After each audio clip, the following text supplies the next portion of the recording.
The expansion cycle we expect to kick in and start to generate appreciation on properties beginning in 2013. Now in Orange County, maybe even in 2012.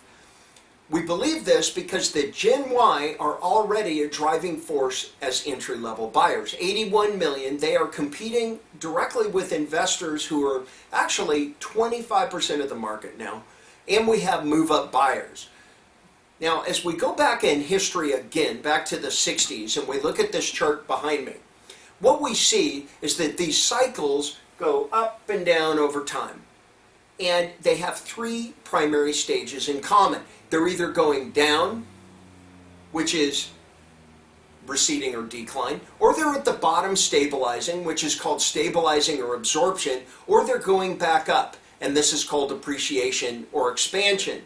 Now, another thing these cycles have in common in Southern California is that every peak has always exceeded all prior peaks, and every valley has always exceeded all prior valleys. So the market is going up and down over time, but it is an excellent, excellent hedge against inflation because it is increasing over time.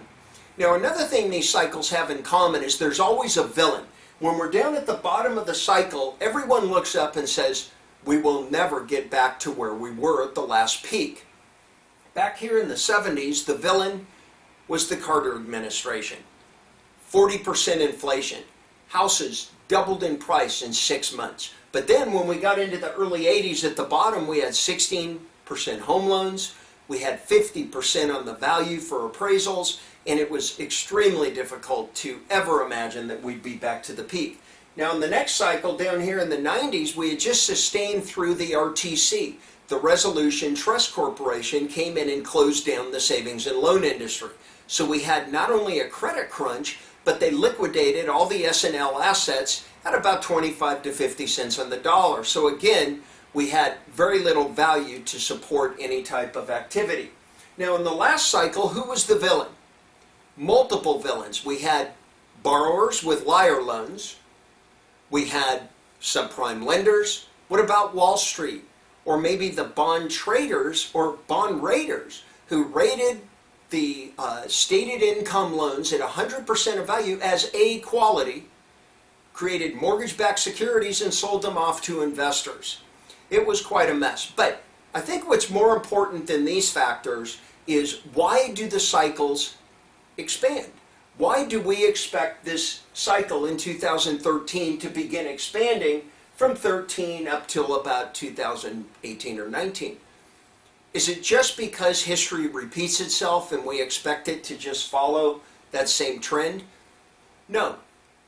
Entry-level buyers create momentum and they create thrust that pushes a market forward. Now as we look at the entry-level buyers, back here the baby boomers, 78 million. They actually propelled both the 70s and 80s markets, 39 million per cycle. Now we get back to the Gen X, 40 million, they propelled this next most recent cycle that we've been in. Now the Gen Y, 81 million, the granddaddy of all entry level. We expect the Gen Y to be a tremendous driving force in propelling this current cycle forward. Now we've touched on our ability to buy at, near, and below replacement cost to achieve tremendous rentals during the rental market anomaly and an expansion cycle driven by 81 million Gen Ys. Now let's take a look at our exit strategy.